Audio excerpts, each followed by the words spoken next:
बहुत बार ऐसा देखने को मिलता है, जो ज़्यादा भगवान का पूजा पाठ करता है वही सबसे ज़्यादा दुखी होता है, जबकि नास्तिक आदमी जो कभी भगवान को नहीं मानता है, कभी पूजा पाठ नहीं करता है, संतों का संग नहीं करता है, सबसे ज़्यादा जीवन सुखी उसी का रहता है।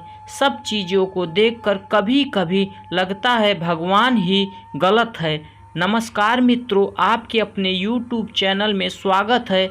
आप भी श्री कृष्ण के भक्त हैं तो कमेंट में जय श्री कृष्णा जरूर लिखें। चलिए शुरू करते हैं आज की प्रस्तुति। भगवान श्री कृष्ण ने स्वयं इसका उत्तर दिया है। आखिर ज़्यादा पूजा पाठ करने वाले लोग ज़्यादा दुखी और परेशान क्यों रहते हैं? दोस्तों, बात द्वापर युग की है, जब भगवान श्री कृष्ण अर्जुन के बीच संवाद हो रहा था।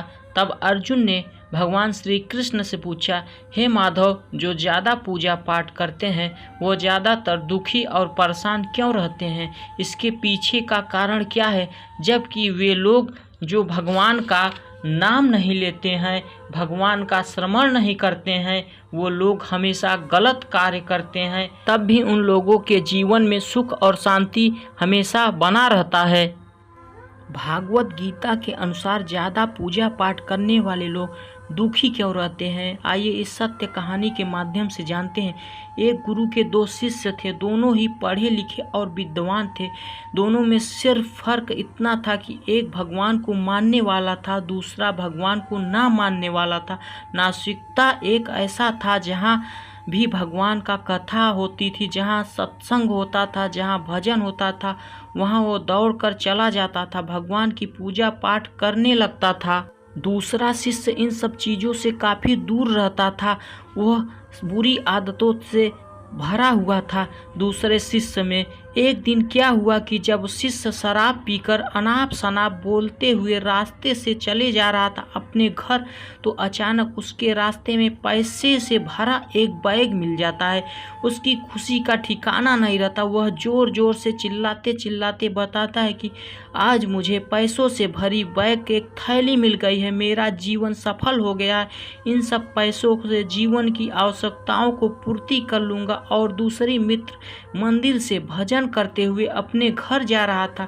अचानक उसकी पैर में बड़ी सी कांटी चुभ जाती है और रक्त निकलने लगता है। ठीक उसी समय दूसरे शिष्य भी वहां पहुंच जाता है और हंसते हुए बोलता है तुम हो ना जो सबसे ज़्यादा पूजा पाठ करते हो, भगवान का भजन करते हो। क्या हुआ तुम्हारे भगवान ने? मुझे देखो, कभी मंदिर नहीं गया, मैंने कभी कोई अच्छा काम नहीं किया, मेरे घर में भगवान का मंदिर भी नहीं है, मैंने कभी अपने सत्यनारायण भगवान का कथा भी नहीं सुना, भगवान के सामने कभी माथा नहीं टेका, फिर भी मैंने कितना संपन्न हूँ, अमीर हूँ, मेरे पास पैसों की कोई कमी नहीं है, सबसे ज़्यादा सुखी जीवन में ही जा रहा है।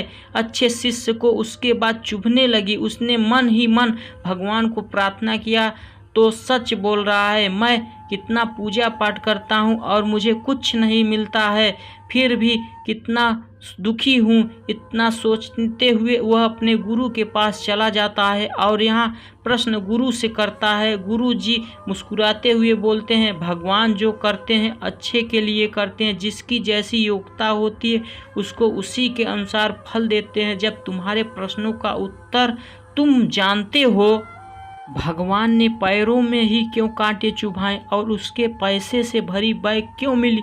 सुनो, तुम पिछले जन्म में बहुत पाप किया था, इसलिए तुम्हारी आज मौत होने वाली है। तुम बच गए क्योंकि तुम मंदिर गए थे, तुमने भगवान की पूजा की थी, इसके कारण तुम्हारी मौत नहीं हुई, एक कांटा चुभ गया। अब तुम्हारे मित्र की बात करते हैं। वह पूर्व जन्म में एक संत महापुरुष था, इसलिए उसकी जीवन बदलने वाली थी, करोड़ों की संपत्ति का मालिक बनने वाला था, मगर इस जन्म में उसने कोई अच्छा कार्य नहीं किया, इसलिए पूर्व जन्म में फल के अनुसार उसको थोड़े से पैसे मिले, जबकि वह अरबों के संपत्ति का मालिक बनने वाला था। भगवान को दोष देना छोड़ दो, अपने वर्तमान समय के सदुपयोग करें, भविष्य अपने आप सुधर जाएगी। इस प्रकार उसकी आंखें खुल गई और उसे पूजा पाठ में मन लगने लगा। वो तो यही करना होता है कि जो पूजा पाठ करते हैं वो दुख क्यों रहते हैं।